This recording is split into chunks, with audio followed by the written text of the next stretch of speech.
ပရိသတ်များအားလုံးပဲမင်္ဂလာပါရှင်။ W Audio Book Channel ကနေပြီးတော့ပရိသတ်များအားလုံးကိုပြန်လည်ကြိုဆိုလိုက်ပါတယ်။အခုတစ်ခါတင်ဆက်ပေးမယ့်ဇာတ်လမ်းကောင်းလေးက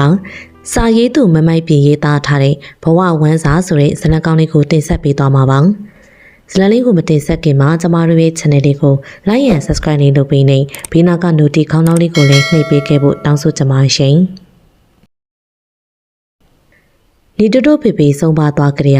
နီတိုတိုမိသားစုဘဝလေးရက်တည်မှုပါလေတတိတတောင်မှရိုင်းနေသွားခဲ့ပါတယ်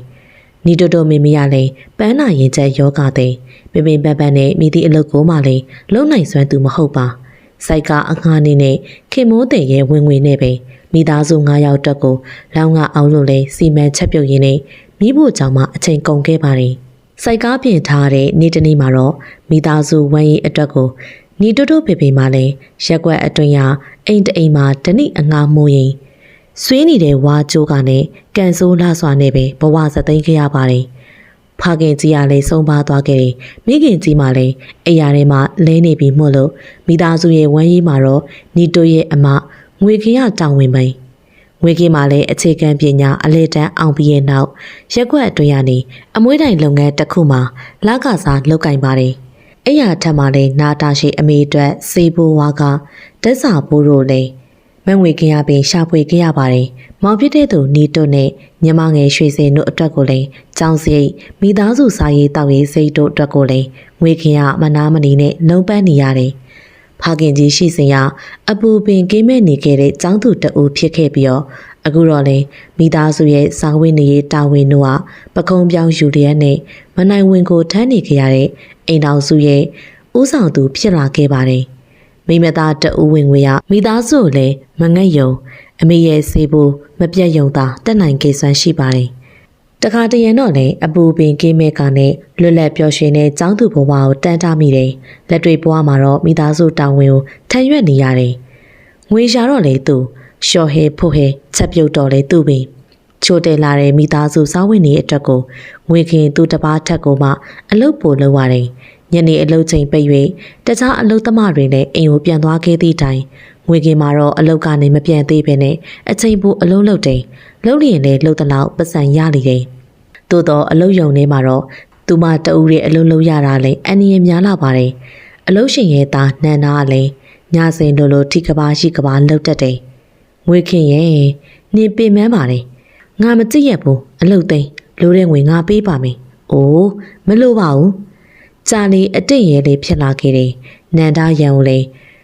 စိုးရိမ်လာခဲ့တာကြောင့်နောက်ဆုံးတော့အမွေးတိုင်လုပ်ငန်းကနေထွက်လာခဲ့ကအရက်တကလှည့်ပြီးတော့ကြက်မွေးတစ်ပြက်စီလဲရောင်းတဲ့အလုပ်ကိုပဲမရှက်မကြောင်းနဲ့လုပ်ခဲ့ရပါတယ်။ဈေးထဲမှာရှိတဲ့ကုံစုံဆိုင်တစ်ခုကနေခောက်ပြန်ကျင်းနဲ့လည်းပစ္စည်းယူပြီးတော့ပစ္စည်းဖို့ညနေတိုင်းမှာမှန်မှန်လာရှင်နေမကူးစင်နဲ့ဒိုးနေဆက်ဆိုင်မှန်ကန်မှဖြစ်မှာစိတ်ချပါအတော်ရဲ့တမီစူးစားပြီးတော့ရောင်းပြီးမှန်မှန်လာရှင်းပါမယ်အရင်အနည်းမရှိတဲ့သူဆိုအောက်ကြရတာပေါ့လေမခံကျင်တဲ့စိတ်နဲ့ပဲငွေစုကနဲ့ကြက်မွေးတစ်ပြက်စီကိုလည်းကိုယ်တိုင်လှုပ်ရောင်းဖို့ရန်စူးစားလျက်တနေ့တာသူတစ်ပါးရဲ့ပစ္စည်းကိုရောင်းပြီးတော့ညကြမှာပဲကိုပိုင်ပစ္စည်းကိုလည်းထုတ်လုပ်နိုင်ရန်စူးစားလျက်ကြက်မွေးတစ်ပြက်စီလုပ်ဖို့ရန်အတွက်ရှေးဦးစွာရှိသမျှငွေနဲ့ကျိတ်ဝဲတယ်နောက်တော့ဈေးထဲမှာရှိတဲ့ကြက်သားဆိုင်ကနေကြက်မွေးတွေကိုလည်းပိတ်တာချင်းနဲ့ဝယ်တယ်။ကက်တရာကျိုးစတာတို့လည်းဝယ်ရလေတယ်။အရင်နီးတစားနဲ့တိုးပွားလာခဲ့တာနဲ့အမျှနောက်ပိုင်းမှာတော့ခောက်ပြန်ကျင်းနဲ့ပစ္စည်းမယူတော့ပဲကုန်ပစ္စည်းကိုလည်းကိုယ်တိုင်ထုတ်လုပ်ရောင်းချတယ်။ကိုယ့်ရဲ့အရင်ကြီးနဲ့ကိုထုတ်လုပ်ရောင်းချတယ်ဆိုတော့လေအမျက်ပိုရအောင်ပြင်ပန်းရကျိုးနှက်ခဲ့တယ်။ငွေခင်ကိုတော့ကိုချင်းစာတနာမိတဲ့သူကကျောင်းနေဘက်တငယ်ချင်းဆက်ပိုင်ပင်စပိုင်ရလဲတက္ကသိုလ်ကျောင်းသားဖြစ်တော်လဲကျောင်းထွက်စားမှပင်မိသားစုဝန်ရေးအတွက်ကိုလည်းရုန်းကန်နေရတဲ့ငွေခွင်းပေါ်မှာတန်ရောစင်မပြတ်အစဉ်အတန်းမခွဲခြားပင်နဲ့အားပေးနေတဲ့သူငွေခင်ကလည်းအရာရှိသားတက္ကသိုလ်ကျောင်းသားဆက်ပိုင်ကိုလေးစားစွာနဲ့ခင်ပါတယ်ငွေခင်နေဒီနေ့ဈေးမထွက်ဘူးလားထွက်မယ်ကိုစံချက်ပြုတ်ပြီးမှပဲထွက်မယ်ဆက်ပိုင်ငွေခင်ကိုဂယုနာသက်စွာနဲ့ကြည့်တယ်။နင်းကြည့်ရလဲပြင်ပန်းလိုက်တာစရုပ်တရုပ်လိုမျိုးလှုပ်ရှားနေရနော်။မလှုပ်ရှားလို့ဖြစ်မလားကိုဆက်ရဲ့အမေကလည်းအခုမှနလန်ထဆမောင်လေးနဲ့ညီမလေးចောင်းစိတ်ကလည်းတစ်နှစ်ထက်တစ်နှစ်ကလည်းပိုလာခဲ့ပြီလေ။တော်သေးတယ်။အယောင်းဝယ်ရလဲအဆင်ပြေလို့မောင်လေးနဲ့ညီမလေးကလိမ်မာလို့တော်သေးတယ်။ ငွေခင်ပညာဆက်သင်ခွင့်မရပေမဲ့သူတို့လေးတွေကိုတော့ပညာတတ်တွေဖြစ်စေချင်တယ်။စက်ပိုင်းပြုံးလိုက်ပြီးတော့နင့်ရဲ့ရည်ရွယ်ချက်ကကောင်းပါတယ်။စူးစမ်းပါ။နင့်ရဲ့ရည်ရွယ်ချက်တွေတနေ့ပြည့်မြောက်လာမှာပါ။အခုတလောမိခင်ကြီးကလည်းထူထူလောင်းနဲ့ဖြစ်လာခဲ့လို့တော်သေးတယ်။အမေစေးမမှန်တောင်းနော်။စားကျင်တာရှိရင်လည်းပြော။စားကျင်တာစားမှပို့ပြီးတော့ကျမ်းမာလာမှာအမေရဲ့။အိမ်ကောင်မိုးစုပ်ကဒိုးရုပ်ပေါင်းတိုးဝင်နေတဲ့နေရောင်ကနေတိုးရဲ့ရင်ကအပူပို၍ပြင်းပြပူလောင်စေခဲ့ပါတယ်။မနှက်ပြန်ဆိုရင်ကျောင်းစာအုပ်ဖို့တွေပေးရတော့မယ်။စာရေးအတွက်ကိုပဲမနဲ့ရုန်းကန်နေရတဲ့အမငွေခင်ထက်မှလည်းသူလက်ဖြန့်ပြီးတော့မတောင်းချင်ပေဒီတော့လေနောက်နေ့မှာတော့ကျောင်းကိုခြေဦးမလဲပဲနဲ့ဟိုဒီလျှောက်သွားရင်အတွေ့တစ်ခုရလာခဲ့တာကြောင့်လေရထားလမ်းရှိရာတို့လေခက်သက်သက်လေးလျှောက်လာမိတယ်။ရထားလမ်းနဲ့ရက်ွက်အိမ်နောက်ဖွေးတန်းကြားမှာရေမြောင်းကြီးတစ်ခုရှိတယ်။အဲ့ဒီရေမြောင်းကြီးမှာလေအိမ်လိုဖြစ်နေပြီးတော့အဲ့ဒီရေအိမ်ထဲမှာတော့ပိန်းပင်တွေကတောထနေအောင်လို့ပေါက်နေရင်သူကပိန်းရွက်တွေကိုလည်းခုပြီးတော့ဈေးကိုသွားကနေငစိမ့်တန်းငါးတယ်တွေထောင်လဲဖက်ဖြစ်ပေးသွင်းနေတယ်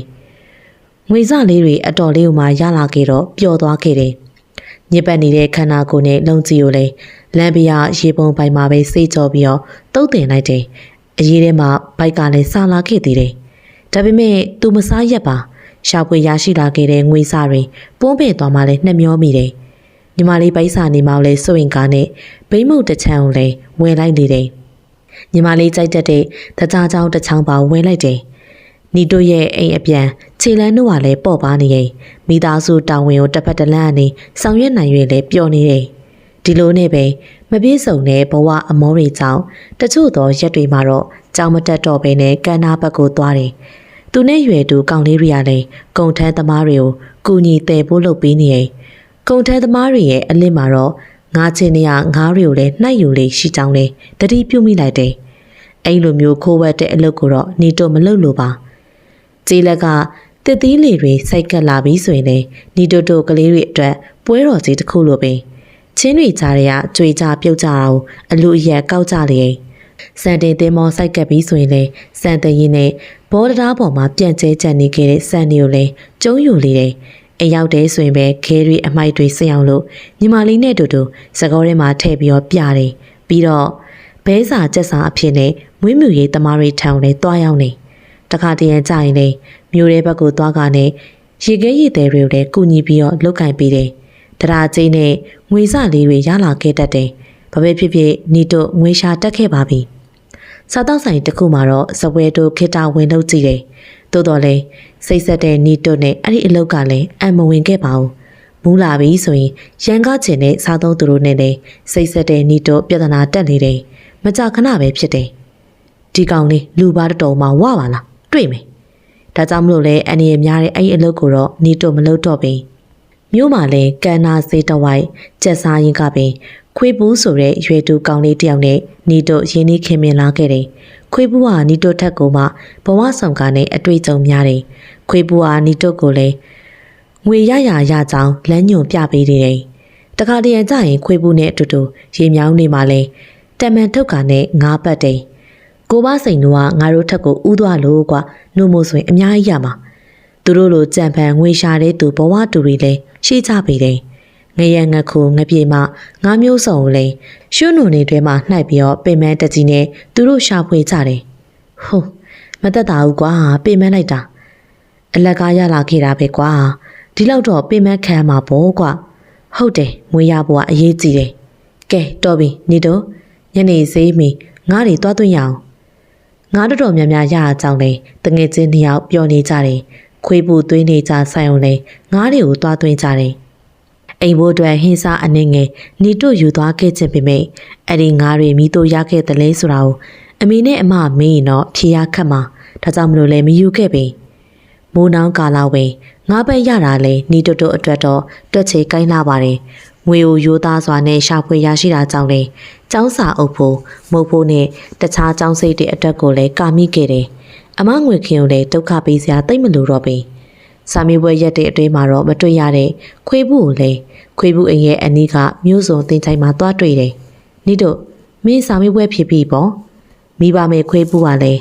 သူ့ဘရာစာကြီးဥပတိုးရဲ့အိမ်ဝဲကတ်နေခဲ့တဲ့သူဖြစ်ပြီးတော့ပညာဆက်မသိဖြစ်တော့ပြီ။အေးကွာ စာမေးပွဲပြီးတော့အလုပ်လုပ်ဖို့အတွက်မင်းစီကိုထွက်လာခဲ့တာအေးအလုပ်သစ်ရှိတယ်ကွာခွေးဘူးကလည်းသူ့လုံးမဲ့အလုပ်သစ်အကြောင်းညီတို့ကိုလည်းတေချာစွာနဲ့ရှင်းပြတယ်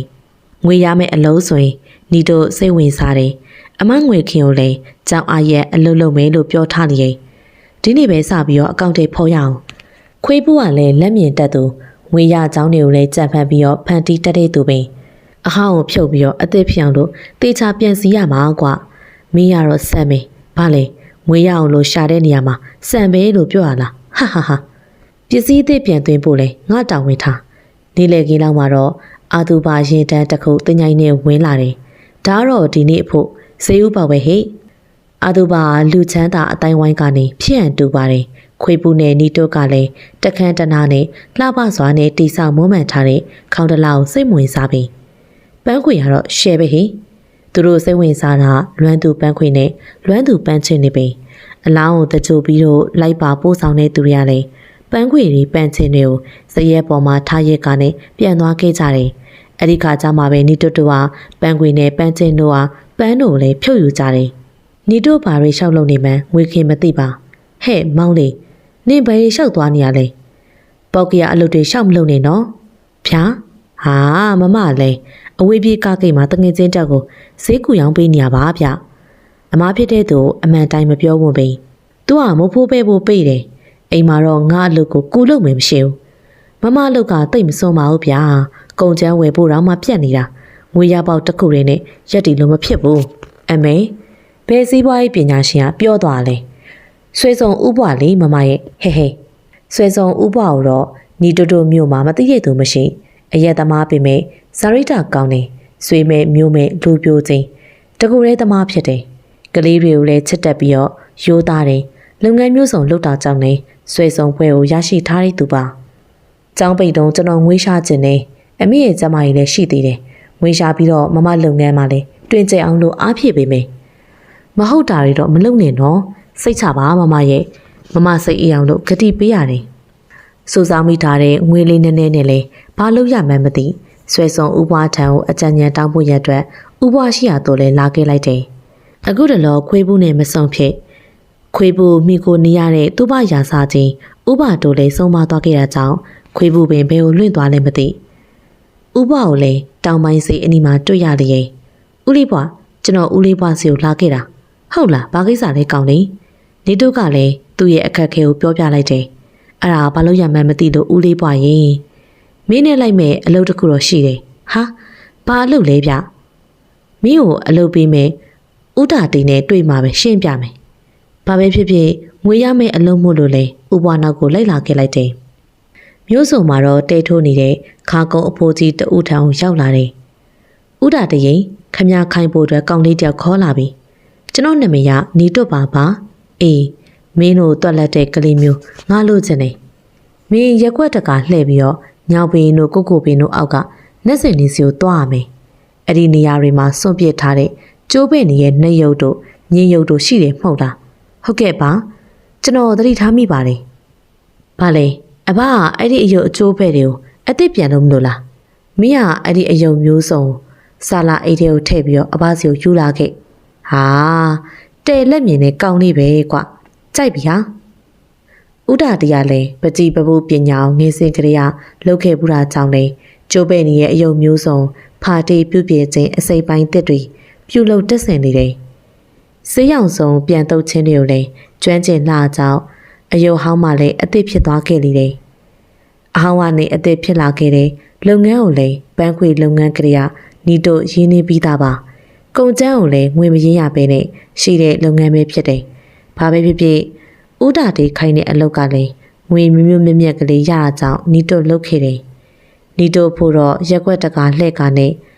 လူပြတ်တဲ့ရုပ်ကဆိုးစိန်နှက်စင်တွေရှိအောင်လဲတဏီကုံသွားပြီးတော့ကုန်ကျန်းရှာတယ်။ငွေရှင်တဲ့အလုပ်မို့လို့လဲလောက်ရတော့ပျော်ရွှင်နေ။တဏီကုံလိုက်လံရှာဖွေကနဲ့ကောက်လို့ရသမျှအယုတ်အကျိုးပဲ့တွေအဟောင်းတွေကိုလဲအိတ်လုံးထဲမှာထည့်ကနဲ့ခါကုံအဖိုးကြီးဥတာတေးထောင်ညနေဆောင်မှာတော့သွားဖို့ရလိမ့်တယ်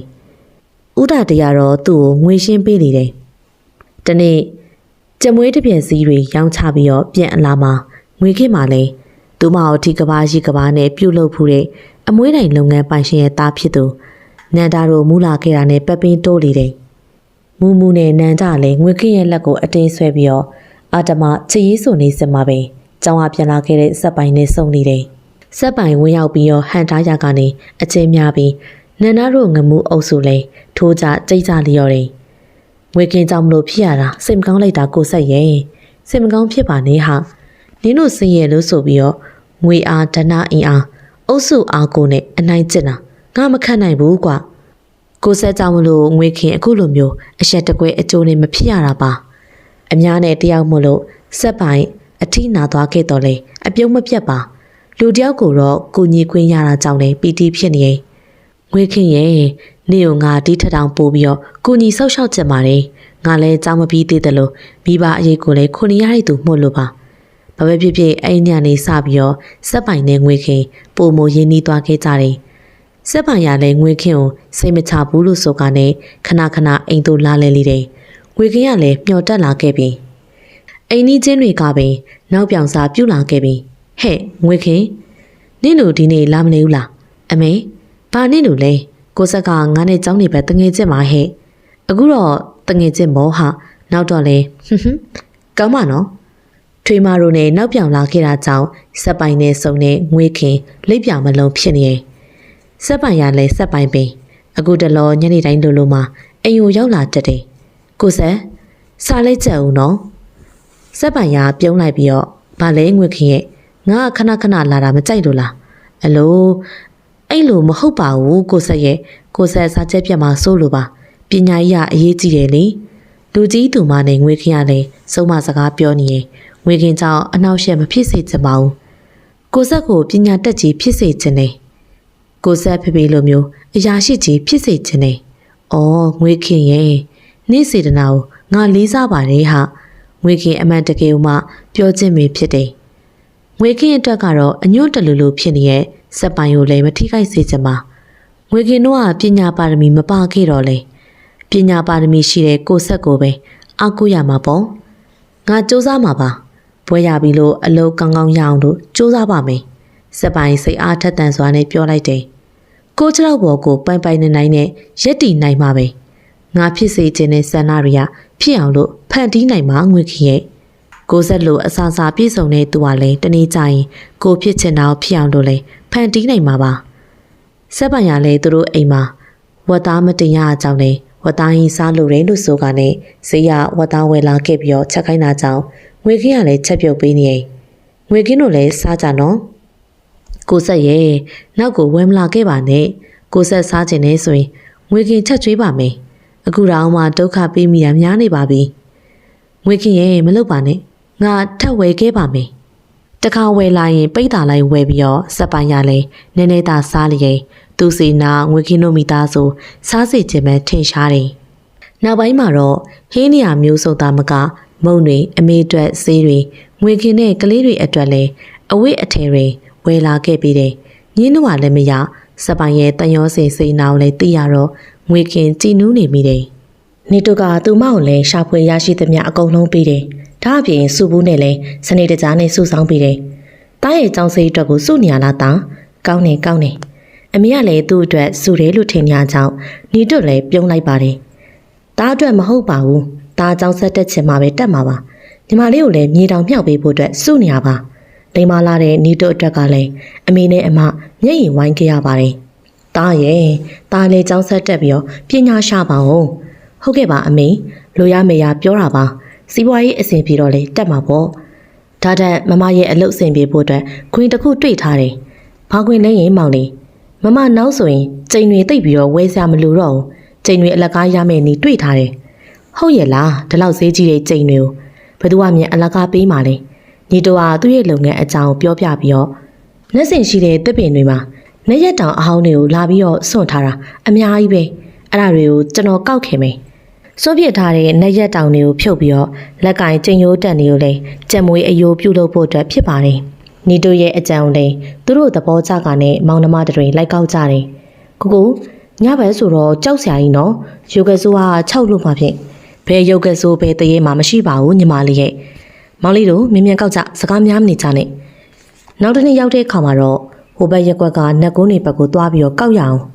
အဲ့ဒီဘက်မှာလည်းရှိတယ်အေးဒီညအဖို့တော့တော်ပြီဟုတ်တယ်အမေစိတ်ပူနေအောင်မယ်လာညီမလေးပြန်မယ်သူတို့တွေကလည်းကောက်ပါများလာခဲ့တော့မို့လို့နှကုန်းနေဝဲအယုတ်အကျိုးအပဲတွေနဲ့နှက်ရက်တောင်တွေမရှိတော့ပြီအဲ့ဒီအလုတ်ကိုလည်းခဏနားကနဲ့နီတို့အလုတ်ပြောင်းလိုက်တယ်သူပြောင်းတဲ့အလုတ်ကလည်းဥရှင်ကြီးအခါစားတင်နဲ့ဦးစိုးနီနောက်ကိုလိုက်ဖြစ်ခြင်းပဲနီတို့ကညနေဆောင်မှာတော့ဦးဘိုးနီထံကိုလည်းသွားခဲ့တယ်ပြီးတော့ဦးရှင်ကြီးနှကုန်းចောင်းဆောင်တဲ့ထန်းကနဲ့ဦးဘိုးနီပြီးတဲ့ចောင်းဆောင်ထန်းဖို့ကနဲ့ဦးရှင်ကြီးတင်တဲ့အိမ်ကနေပြီးတဲ့မုံစံငှက်ပျော်သီးတွေကိုလည်းနီတို့ဝမ်းသာအားရနဲ့ယူလာလေးရှိပါတယ်။နီတို့မှာတော့ဘဝပြဿနာတွေကိုရိုးသားစွာနဲ့ကြုံတယ်လို့အမြဲတမ်းဖြေရှင်းဖို့အတွက်တက်ကြွနေလေးရှိတယ်။မိသားစုအတွက်တစ်ဖက်တစ်လမ်းကနေပြီးတော့ရှာဖွေပေးနိုင်မယ့်အတွက်ကြောင့်လည်းနီတို့ပြောတည်တာ။ယနေ့ဦးဘိုးနီထမ်းနေပြီးတော့ငွေ20ရလာခဲ့တာကြောင့်လည်းပျော်မဆုံးဖြစ်နေခဲ့ပါတယ်။မမကြီးဒီညနှစ်အိမ်နောက်မှစိုးကပ်လိုက်ရတာကောင်လေးကလည်းလူကြားလိုက်တာနောက်တစ်ရက်မှာတော့ခွေးဘူးကမျိုးစုံတင်းချိုင်းတို့ရောက်လာခဲ့ပါတယ်ဟဲ့ကောင်ခွေးဘူးမင်းပြောင်းနေရကြလို့လာခဲ့တာမင်းဘယ်ပြောင်းနေရလဲငါအမျိုးရွာကိုသွားနေဟာကွာဟိုမှာအစိမပြေတာနဲ့ဒီကိုပြန်လာခဲ့တာအခုဒီတင်းချိုင်းရလဲသူ့ဘရာစာအသေးရဲ့လက်ထောက်လုံနေတာကွာအမေမင်းကသူ့ဘရာစာလက်ထောက်တောင်းမှဖြစ်နေပြီဟုတ်လားအေးဦးစိုးကြီးကလည်းအရက်သမားဆိုတော့မကြခင်နဲ့တေးရတော့မှာပဲလေကွာခံနေ2နှစ်3နှစ်ပေါ့အဲ့ဒီချိန်ကျရင်ငါလည်းအရွယ်ရောက်လာမှနဲ့ဒီတင်းချိုင်းရဲ့သူ့ဘရာစာဖြစ်လာမှာကွာမင်းရတော့စံပါပဲကွာအလုပ်ဟုသမျှဂုံရှိတာပဲကွာနီးတို့ရဟုတ်ပါတယ်ဒါကြောင့်မင်းကိုလည်းစံပဲလို့ပြောတာပေါ့ငါလည်းအလုပ်ပြောင်းလို့ရာနေငါခွင်နဲ့ကအလုပ်ဖြစ်နေပါပြီခွေးပူရဲ့ဟုတ်လားစိုးစမ်းမအောင်မင်းရဘာတွေများလုပ်နေရတော့အလုပ်ကတော့အစုံပဲအခုနှက်ရုပ်တွေနှက်ရက်တောင်တွေကိုပြန်ကောက်မလို့ကွာခွေးဘူးအံ့အားသင့်သွားတယ်အဲ့ဒါတွေကိုဘာလို့ဖို့တော့မင်းရဒီလိုကွာနီတို့ကလည်းသူတို့လုပ်ငန်းကိုပြောပြလိုက်တယ်အခုလိုက်မကောက်တာလဲကြာပြီဆိုတော့စွန့်ပစ်ထားတွေတော်တော်မှညားနေလောက်ပြီကွာခွေးဘူးကလည်းနီတို့ရဲ့လက်မြင်တက်မှုကြည့်ကျူတယ်အေးတခုတော့ငါတတိပေးလိုက်မယ်မင်းတို့ပွဲကြိုအင်းနာညောင်ပင်ကြီးကိုတော့မတွားနဲ့ကွာအဲ့ဒီညောင်ပင်ကပွဲကြိုအင်းတင်ကြိုင်နဲ့နီးတယ်အဲ့ဒီတင်ကြိုင်ကကျန်းတယ်တစိနီးလည်းရှိတယ်တဲ့ကွာအေးမင်းပြောမှာပဲတတိရတယ်အဲ့ဒီနှက်စင်ကိုတခါမှမတွားဘူးသေးဘူးခွေဘူးကနီတိုပြန်သွားခဲ့တဲ့အထီကိုမှပွဲကြိုအင်းတင်ကြိုင်ကျန်းနေတယ်ဆိုတာကိုပြောနေလေတယ်ဘာပွဲကြိုအင်းနာနှက်စင်ဟုတ်လားနီတိုပြန်ပြော၍ငွေခင်းရလည်းစိတ်ဝင်စားသွားတယ်ဟုတ်တယ်မမရဲ့အဲ့ဒီဘက်ကိုမတွားဖြစ်သေးဘူးဒါဆိုရင်အဲ့ဒီမှာနှက်ရက်တောင်ဟောင်းနေအများကြီးရှိမှာဒီညအဲ့ဒီကိုတွားရအောင်ချိန်တွေအများကြီးရမှာမောင်လေးရဲ့ဟာမတွားရဲဘူးတစိနီးရှိတယ်တဲ့ခွေးဘွားလည်းနီတုတ်ကိုတမီဦးမစားနှောက်လိုက်တယ်လို့ပဲငွေခင်ကယူစားကနဲ့နင်းတို့မလိုက်ရဲနဲ့နေခဲ့မမပါသားပဲသွားမယ်ခွေးဘွားမောင်လေးကိုနောက်ပြောနေတာဖြစ်မှာပါမမချိန်တွေအများကြီးရမှာမလို့တစိလည်းမကြောက်ဘူးရုပ်ကစိုးဥစ္စာဆောင်တရေဘာမှမကြောက်နိုင်ဘူးမောင်လေးတို့အိမ်ကိုပြန်နှိမ့်ကြမမအဲ့ဒီဘက်ကိုသွားပြီးပြန်လာခဲ့မယ်လောဘကြောင့်ငွေခင်ဆုံးဖြတ်ချက်ချလိုက်တယ်လာရအောင်အားပြုပြီးတော့ငွေခင်တအူတွေထွက်လာခဲ့လိုက်တယ်ပွဲကြိုအင်းတင်ကြိုင်နာကိုရောက်မှပဲတအူတွေလာခဲ့ရကြောင်းအားငယ်တယ်လို့ဖြစ်လာတယ်သူမရဲ့လောဘတက်ကနဲ့စွန့်စားမိတဲ့အဖြစ်ကိုလည်းစက်ပိုင်တိပါကလည်းဘာပြောမလဲမစီမဆိုင်နဲ့တွေးနေမိပါတယ်မျိုးစုံကအိမ်တချို့လည်းဖြတ်တန်းလာခဲ့ပြီးတဲ့နောက်မှာတော့ဖုံဆိုးမြေရဲ့ရနံ့ကိုရှူရှိုက်လိုက်ရတယ်အရေးတဲ့ခွေးတွေကလည်းဆွဆွငင်ငင်းနဲ့ဥလိုက်တာကြောင့်လည်းကြက်သိန်းတွေထသွားခဲ့တယ်ခြေလန်းနေရတုံကနေဖြစ်သွားကအရေးစွန်ပြီးတော့ဆက်လျှောက်လိုက်တယ်တုတ်တန်စရက်အနီးကနှက်စင်ကိုလှမ်းမြင်နေရပြီဘဝအရေးအတွက်ကြောက်ရွံ့အားငယ်စိတ်တို့လည်းငွေခင်တွန်းဖက်ကားနဲ့ကုံချမ်းရဖို့ရန်သာစိတ်ဆောနေတယ်နှက်ကုန်းရှိရာညောင်ပင်အိုကြီးကိုလည်းရောက်လာမှပဲကြောက်စိတ်ကပြန်ဝင်လာခဲ့ပြီးတော့ဘေးဘီဝဲရောက်လဲရင်ထိတ်ထိတ်နဲ့ကြည်နေမိတယ်အမလီလှုပ်ရှားလာတဲ့အရေးမဲကြီးကိုတွေးလိုက်တဲ့အခါမှာတစိနီသူမစီကိုပြေးလာနေပြီလိပ်ပြလွင်မတက်ထိတ်လန့်စွာနဲ့ငွေခွင်អော်လိုက်တဲ့အခါမှာတော့အရေးမရရက်တန့်သွားပြီးတော့လာရောင်အောက်သို့တလန်းချင်းတိုးဝင်လာတဲ့ခါကုန်းအဖိုးကြီးတယောက်တော်ပါသေးရဲ့ပေါ့မင်းဘသူလဲဘာလာလောက်တာလဲဟိုကျမဒီနှက်ကုန်းစီကိုလာတာပါညာကြီးမိုးချုံနှက်ကုန်းစီကိုဘာလာလောက်တာလဲဟိုနှက်ကုန်းမှာစွန့်ပစ်ထားတဲ့နှက်ရက်တောင်တွေလာကောက်တာပါအဖိုးကြီးတာတရားသူမကိုကြည့်လိုက်ပြီးတော့အဲ့ဓာတွေကောက်ပြီးတော့ကလေးမဘာလို့မလို့တော့ခွ အဲ့ဒီရက်တွေကကြိမ်ရိုးတွေယူပြီးတော့ကြက်မွေးလက်ကင်လုံးမလို့ပါဟေးဒါငါတပည့်နီတွတ်တွတ်လုံနေတဲ့အလုပ်ပဲအဘကနီတွတ်ကိုသိတယ်အဲ့ဒီခါဥတာတရားလည်းသူလွယ်ထားတဲ့အိတ်ကိုဖွင့်ပြလိုက်တယ်သိတာပေါ့နီတွတ်ကဒါမျိုးတွေအဘအတွက်ကိုကောက်ပေးနေကြလေအခုတလောဒီကောင်လေးမလာလို့အဘကိုယ်တိုင်လိုက်ကောက်နေတာကွသမီးဟာနီတွတ်ရဲ့အမပါနီတွတ်တီကိုလိုက်မလာရဲလို့လမ်းမှာကြံခဲ့ပါတယ်ဩဟုတ်လားအခုမှပဲဘဝပြဿနာကိုဖြေရှင်းနေသူနှစ်ဦးလာတွေ့ရလေဒါဆိုလဲကောက်အဘစောင့်နေပြီမေငွေခင်းကလည်းရက်တောင်တွေကိုကောက်ကနဲ့ကြိမ်ရိုးတွေကိုဖြုတ်ယူတယ်ဥဒါတရားငွေခင်းကိုလည်းငေးကြည့်ရင်ကပင်သမုတ်တရားဝမ်းတထွားအတွက်ကိုအရေးစွန်ကားနဲ့လုတ်ကင်နေရတဲ့သူမို့လို့ကိုချင်းစာမိတယ်ဘဝတူဥဒါတေးနဲ့အတူတူပွဲချိုအင်အားနဲ့ပြန်လာခဲ့တော့ကြိမ်ရိုးတန်တွေများစွာရလာခဲ့တာမို့လို့ငွေခင်းပျော်ရွှင်စွာနဲ့လန်းဆန်းနေဝမ်းရည်မခတ်တော့တဲ့ငွေခင်းအတွက်ကလည်းလွမ်းရည်ခတ်တယ်လို့ဖြစ်လာခဲ့ရပါတယ်အခုတလောဆက်ပိုင်းမှာလည်းငွေခင်းထံကိုရောက်မလာခဲ့ပါသူဘာလို့မြန်မလာပါလဲကိုချောက်ပေါ်ကိုပိုင်ပိုင်နိုင်ရက်တည်နိုင်မှာငါဖြစ်ချင်တဲ့ဆန္ဒကိုဖြစ်အောင်လို့ဖန်တီးနိုင်မှာဟာတချင်ရဆက်ပိုင်းဘာကိုရွယ်ပြီးတော့ပြောခဲ့လဲဆိုတာရင်ခုန်စွာနဲ့တွေးနေမိတယ်မျော်တော့မျော်စဲမှာပဲဆက်ပိုင်းရောက်လာခဲ့တယ်မန္တလေးကနေပြန်လာခဲ့တာကြောင့်လက်ဆောင်တွေယူလာခဲ့တယ်လို့ပြောတယ်ကိုစံမန္တလေးဘာသွားလို့တာလဲရင်မိမိတို့ရုတ်တရက်ခေါ်သွားလို့ပါငွေခင်ရဲ့ဆက်ပိုင်ရဲ့ပုံစံနဲ့ငေးတိငင်းငိုင်မို့လို့ငွေခင်စိတ်ထဲမှာထင်သွားခဲ့တယ်သူရဲ့မျက်ဝန်းမှာလည်းပျော်ရွှင်ရိတ်တို့မတွေ့ရပင်မန္တလေးကမိမိတို့မိတ်ဆွေရွှေကုံတဲ့ရဲ့သမီးချိုးရတနာနဲ့ဆေးဆက်ဖို့အတွက်ခေါ်သွားမှန်းမန္တလေးရောက်မှပဲသိရတယ်ဟိုရောက်တဲ့ညမှာပဲဆေးဆက်ပွဲကိုကျင်းပရပဲဟာကိုငင်းချိန်တောင်မှမရလိုက်ဘူးအမေတို့ကအပိုင်စီစဉ်လိုက်တာငွေခင်ရဲ့ကောင်းပါလေကိုဆက်ရဲ့ကိုဆက်ငွေခင်းစီကိုလာလည်နေရဲ့တည်င်းရသွားခဲ့လို့အခုလိုစီစဉ်တာဖြစ်မှာပါမရယူနိုင်မီကပင်စွန့်လို့ရမှန်းသိထားတဲ့အမျက်နှိုးဆုံးအရာအတွက်ကိုလည်းငွေခင်းမှာနှမျောတတအမျက်ရည်တွေကျနေခဲ့ပါတယ်ရှင်ထဲမှာတော့တိတ်တခိုးလေးမျက်နှိုးရတဲ့ဆက်ပိုင်းနှုတ်ဆက်ပြန်သွားခဲ့ပြီးရဲ့နောက်မှာတော့သူစင်းရဲ့ရက်ွက်ကလေးထဲမှာရှိုက်တန်တက်တဲ့လေးပြန့်လွင့်နေပါတယ်ကျေးသည်ရွှေနဲ့ရောလင်တန်ဖိုးတက်တော်လဲရွှေသည်ကျေးနဲ့ရောပါကတန်ဖိုးကျသွားသည်သာရွှေပိုင်ရှင်ကသူတို့ရဲ့ရွှေကိုလည်းတန်ဖိုးအကြခံ၍ကျေးနဲ့ရောလို့မှမဟုတ်ပင်မိတို့ပင်ဖြစ်စီအောက်ဆုံးသောဘဝအခြေအနေရနေပြီးငွေခင်တို့မောင်နှမတို့ရတော့အာမန်တင်းပြီးသမုတ်တရားဝမ်းထွားအတွက်ကိုလည်းရုန်းကန်စူးစမ်းနေရအောင်မှာဖြစ်ပါတယ်ပရိသတ်များရှင်စာရေးသူမိုက်ပြီးရေးသားထားတဲ့ဘဝဝမ်းစာဆိုတဲ့ဇလံကောင်းလေးကဒီမှာပဲပြီးဆုံးပါပြီ။ကြန့်ရှိနေသေးတဲ့ဇလံတွေကိုလည်းတင်ဆက်ပေးသွားမှာဖြစ်တဲ့အတွက်ကျမတို့ရဲ့ channel လေးကိုစောင့်မျှော်နားဆင်ပေးပါအောင်ရှင်။နားဆင်ပေးခဲ့ကြတဲ့ပရိသတ်များအားလုံးလည်းတာယာပျော်ရွှင်တဲ့နေ့ရက်လေးတွေကိုပိုင်ဆိုင်နိုင်ကြပါစေရှင်။